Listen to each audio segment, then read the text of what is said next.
The second question, please Maha, return. It's about the concept of the Dajjal. Yes, and that's right. Now, the point is, if in the prophecies, the Messiah who is promised by Hadhrat Rasulullah Sallam as Isa ibn Maryam, he would descend. If this is what he meant literally to be the same Messiah as was born at the end of Moses' Ummah, if this is the meaning, then the prophecy, the whole prophecy has to be taken literally. And all that is mentioned in the prophecy must be taken literally. Jesus is literal, Dajjal is literal, his donkey is literal, and what the donkey does should also be understood literally.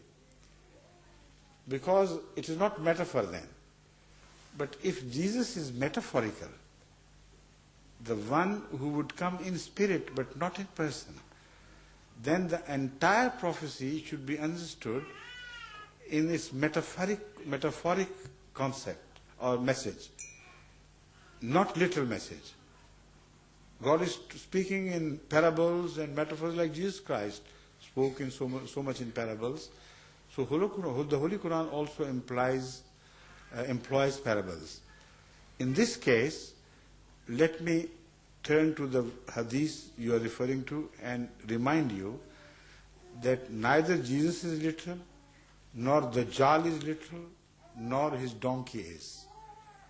All the prophecies have to be understood and interpreted, and there must be a spiritual key with which we solve the prophecy and understand the message. Now you have made it easier for me by mentioning Dajjal. Jesus is mentioned to descend in the latter days, Jesus son of Mary of course, to do what? Among his functions would be to kill Dajjal, yaqtulul Dajjala, wa yaqtulul khinzir, to kill the swine, and yaksilus silib, to break the cross. These are the three functions mentioned in this prophecy. Now, if Dajjal means the same single joint-like figure, who would be so huge that while standing on the ground, his head would be above the cloud lines. He would have one single eye. That would be blind. One eye would be blind. The other eye, the single left eye, would be very bright. So bright and so powerful that it would be able to x-ray what is underneath the earth and see the treasures lying under the earth. So one eye is so bright and so brilliant, the other is absolutely blind, which is right. Now we believe that this is all metaphors. Neither one single person is mentioned as Dajjal, not real swines are mentioned in relation to Jesus killing them, not real crosses made of stone or jewels and things are meant to be literally broken by Jesus Christ. Neither Jesus is literal nor these things are literal. So our interpretation is very consistent in this regard. We believe that Jesus is a spiritual representation of the old Christ, not literal. Not that he would return himself.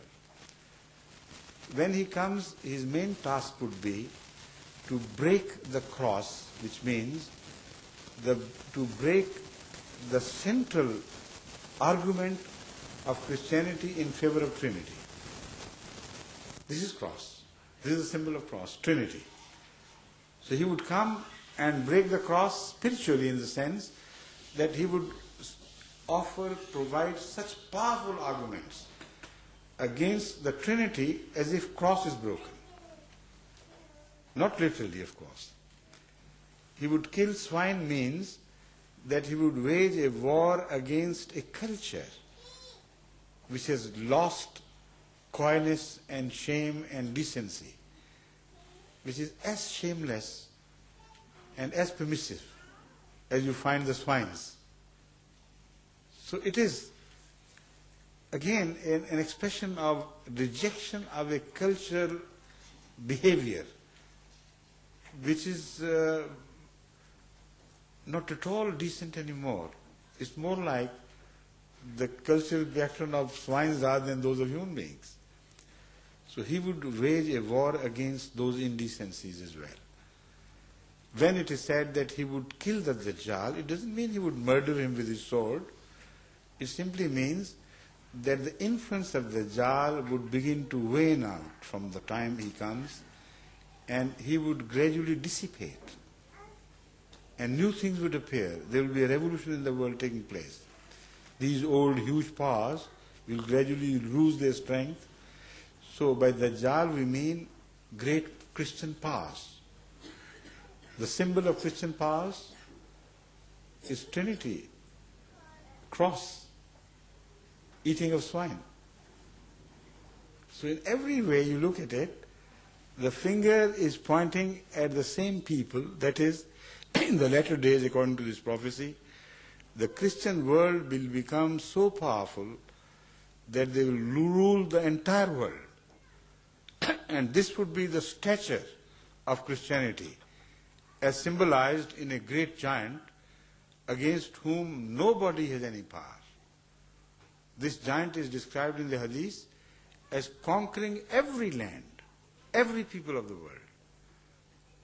And in the rise of the West, in the current history, or the previous history, you find not an inch of land left unoccupied, ungoverned by the superior might of the Western nations.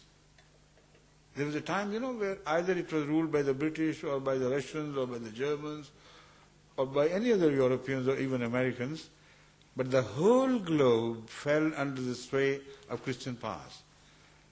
This is exactly what has been prophesied by Hadhrat Muhammad regarding the advent of Dajjal. So we see as having been fulfilled that Dajjal has come, that fight has begun. And what is the main instrument in the hands of Hadhrat Masih Maud al-Islam through which he broke the cross into two?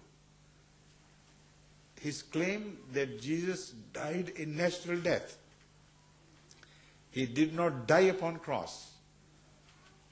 And he died like an ordinary prophet of Allah, so he was not little son of God.